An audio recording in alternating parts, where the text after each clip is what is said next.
My name is Lisa, and my story is one of betrayal, heartbreak, and revenge. At 29 years old, I was living a life that many people would envy. I was a successful online entrepreneur in Dallas, Texas, earning over $30,000 a month. I worked from home, set my own hours, and enjoyed the fruits of my labor.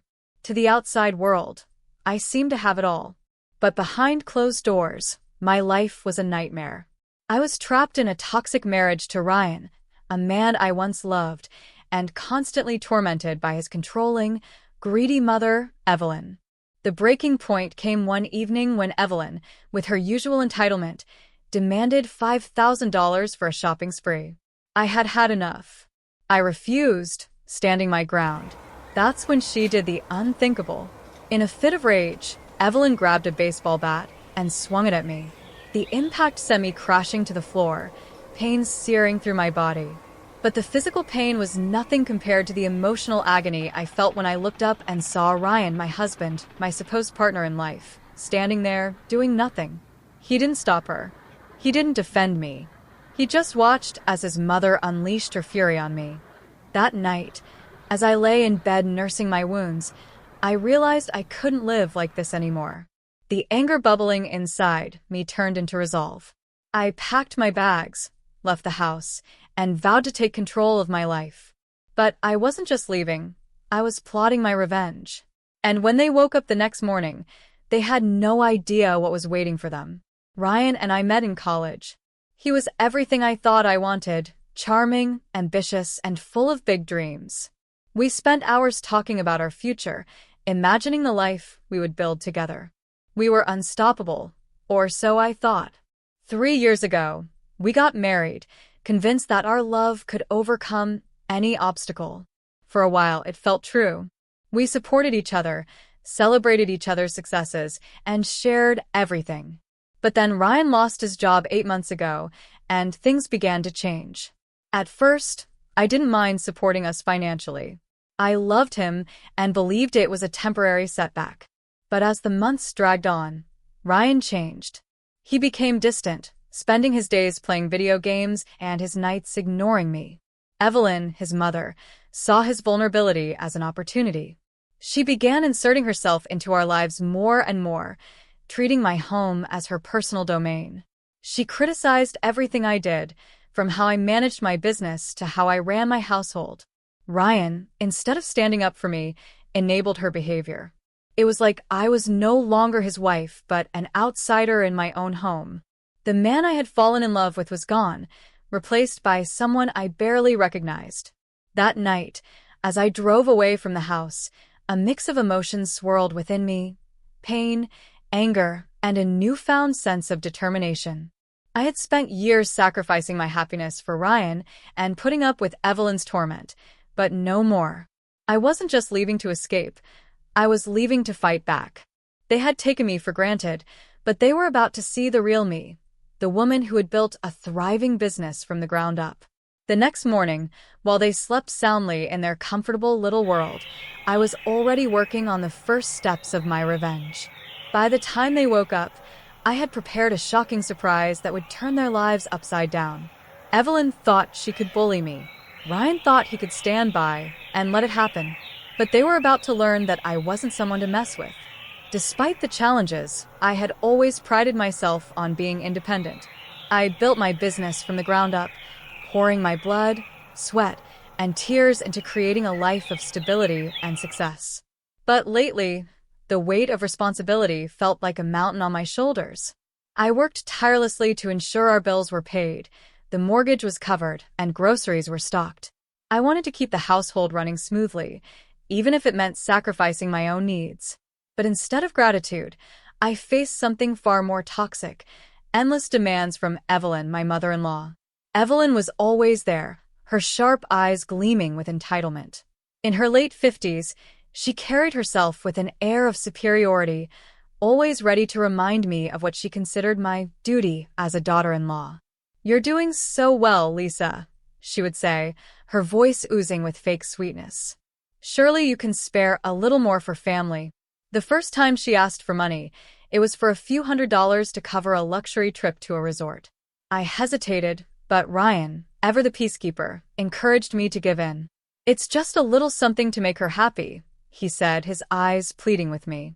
Against my better judgment, I relented, thinking it was harmless. But it wasn't harmless. It was the beginning of an avalanche. Evelyn's demands became increasingly outrageous. One evening, she called me into the living room. Her expression was serious, and I braced myself for what was coming. "Lisa, we need to talk," she began, folding her hands neatly in her lap. "I've been thinking about my wardrobe. It's looking a bit shabby. I need at least $5,000 for a shopping spree. You can afford it." I froze, my heart racing. Was she serious? Did she really think I would fund her shopping habits while carrying the entire financial burden of the household? "Evelyn," I said, trying to keep my voice steady, "I'm already covering everything. The mortgage, utilities, groceries. All of it comes from my income. I can't just keep giving you money for luxuries." Her expression darkened, twisting into a mask of contempt. "You think just because you earn a little, you can ignore your responsibilities," she snapped, her voice dripping with venom. "This is your family too, Lisa." Her words cut deeper than I cared to admit. "Family? You mean the family that doesn't contribute anything to this household?" I shot back, my patience wearing thin. I glanced at Ryan, expecting him to step in and defend me. But he just sat there, silent, his gaze cast downward. His silence felt like a dagger to the heart, a betrayal in its own right. The tension in the room was suffocating, the air heavy with unspoken resentment. Evelyn stood abruptly, her frustration boiling over. "If you can't help, then maybe you should just get out of this family," she yelled, her face flushed with anger. My own anger flared. "Maybe you should talk to Ryan about contributing for once," I shouted back, my voice trembling with defiance. Her eyes narrowed into dangerous slits. And then, in a flash of rage, she grabbed a baseball bat that had been leaning against the wall. Before I could react, she hurled it toward me. Time seemed to slow as I saw the bat hurtling toward my face. I barely had time to flinch before it struck me, the pain exploding through my entire body. I stumbled back, clutching my cheek, tears of shock and pain welling in my eyes. "What the hell, Evelyn?" I gasped, my voice shaky, as I tried to process what had just happened. I caught my breath, clutching my throbbing cheek as I turned to Ryan, desperate for him to intervene. But he stood frozen, watching the scene unfold as though it were some twisted reality show he couldn't, or wouldn't, change. My heart sank. In that moment, I understood the bitter truth. I was truly alone. "You're ungrateful," Evelyn screamed, her voice reverberating through the room. "You think you can just take without giving anything back? You don't belong here." Her words were like daggers, each syllable cutting deeper into wounds I hadn't even realized were there. But this wasn't just about the pain in my face. It was the searing hurt in my heart, the realization that I had allowed myself to be manipulated, belittled, and betrayed for far too long. Something snapped inside me. It was a turning point. That night, while Ryan was out with his friends, leaving me to fend for myself, as always, I made my decision. I packed my bags, throwing clothes, toiletries, and everything I could fit into a suitcase. I didn't care where I went. I just knew I had to leave. As I drove away, tears blurred my vision, streaming down my cheeks. I gripped the steering wheel tightly, the night sky ahead a blur of headlights and uncertainty. Yet, amidst the sorrow, I felt a strange sense of relief wash over me. It was as if I had finally broken free from invisible chains that had bound me for years. But that relief was soon replaced by something more powerful: anger. Beneath the pain and heartbreak simmered a burning desire for revenge. The days that followed were a whirlwind of emotions. I stayed at my parents' house, where I was met with open arms and comforting words. They saw the bruises, not just on my face, but on my spirit. "You deserve so much better, Lisa," my mom said one evening, her voice soft but resolute. "You've worked so hard for everything you have. Don't let them take it from you." Their support gave me strength. Slowly, the initial pain of my departure began to fade, replaced by a fierce determination. I spent my days contemplating my next move, thinking about everything I had endured at the hands of Evelyn and Ryan. One thing was clear. I was done being treated like a bank instead of a partner. I was done being manipulated, belittled, and betrayed. It was time to reclaim my life and my worth. The first step was filing for divorce. I had already made up my mind about that. There was no going back, no second chances. But I didn't just want to walk away quietly. No, I wanted them to feel the weight of their actions. I began crafting a plan. If they wanted me back, and I was certain they would come crawling, full of fake apologies and empty promises, I would make them pay. Literally. The house, which I had paid for with my hard-earned money, was still in both Ryan's and my name. That had to change.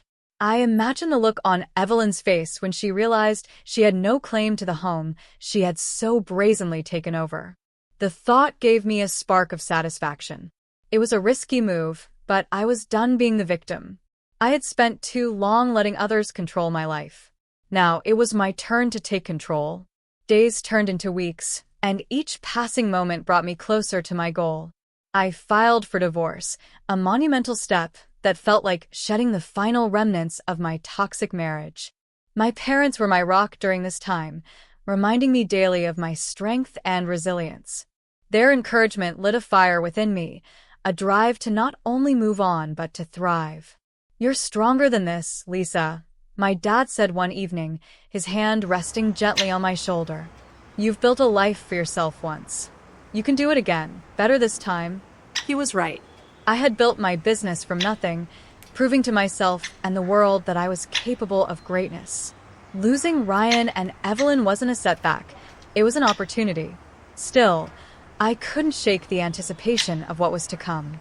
I knew Ryan would reach out eventually, pleading for forgiveness, claiming he had changed.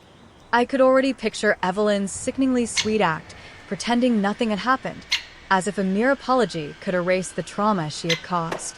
But I was ready. This time, I wouldn't be fooled.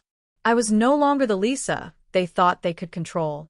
Little did I know, the real battle was just beginning. As I sat at my parents' kitchen table, scrolling absent-mindedly through my phone, a buzz startled me. Ryan's name flashed across the screen. My heart skipped a beat. I hadn't spoken to him since the night I left, and seeing his name again brought a rush of emotions, anger, hurt, and a flicker of curiosity. I hesitated, my finger hovering over the screen, but curiosity won. I swiped to answer. "Lisa," Ryan's voice came through, sounding small, almost defeated. "Can we talk?" "Why?" I shot back, my voice icy. "So you can convince me to come back?" "No, it's not like that," he said quickly, his tone laced with guilt. I want to apologize. I didn't know what to do that night. I never thought she would go that far." His words trailed off, and for a moment, there was only silence. I could hear the guilt in his voice, but it wasn't enough to douse my anger. "Really, Ryan? You didn't know?" I snapped, my voice rising. "You stood there and watched while she attacked me. You didn't lift a finger to help me." "I'm sorry," he said quietly. I thought it would calm her down if I didn't say anything. His excuse was weak, and it fell flat. My patience wore thinner with every passing second. "Save it, Ryan," I said sharply. "I don't want to hear your excuses. I'm done with this." And with that, I hung up. The familiar sting of betrayal settled back into my chest, but it was quickly overtaken by a fierce determination. The days that followed were a blur of action. I wasted no time reaching out to a lawyer, explaining everything: the manipulation, the betrayal, the attack. My lawyer listened patiently, her expression calm but serious. "We'll need to gather financial documents," she said, her tone professional but supportive. "Proof of your income, evidence of any contributions you made to the house, and anything else that could help your case. This isn't just about divorce. It's about protecting yourself from being taken advantage of any further." I nodded, already mentally organizing my files. The thought of facing Ryan and Evelyn again sent shivers down my spine, but I knew it was necessary. I had let them control me for far too long. By Friday, I was beginning to feel a glimmer of hope. I was taking control of my life again, and it felt empowering. But that evening, as I lounged in the living room watching television, my mom walked in with a concerned expression. "Lisa," she said hesitantly, "someone's at the door for you." My heart sank. I didn't need to ask who it was, I already knew. Taking a deep breath, I stood up and walked to the front door. When I opened it, there they were, Ryan and Evelyn. Ryan looked nervous, his eyes darting around like a cornered animal. Evelyn, on the other hand, wore a tight-lipped expression, her usual arrogance replaced with something I couldn't quite place. Fear, perhaps? "Can we come in?" Ryan asked, his voice shaky. Evelyn stood silently behind him, her lips pressed into a thin line. I hesitated for a moment, every instinct screaming at me to slam the door in their faces. But curiosity got the better of me. I stepped aside, gesturing for them to enter. As they walked in, the tension was palpable, thickening the air around us. Ryan fidgeted, unable to meet my gaze, while Evelyn stood stiffly, her arms crossed. "What do you want?" I demanded, crossing my arms and fixing them with a steely glare. Ryan cleared his throat, his voice barely above a whisper. "Lisa, we came to apologize. We just want to talk." "Apologize?" I scoffed, my voice dripping with disbelief. "You think an apology is going to fix everything you've done? What about the night she hit me? What about you standing there, doing nothing? What about all the years of manipulation and control?" Evelyn's lips twitched, but she said nothing. For once, she seemed at a loss for words.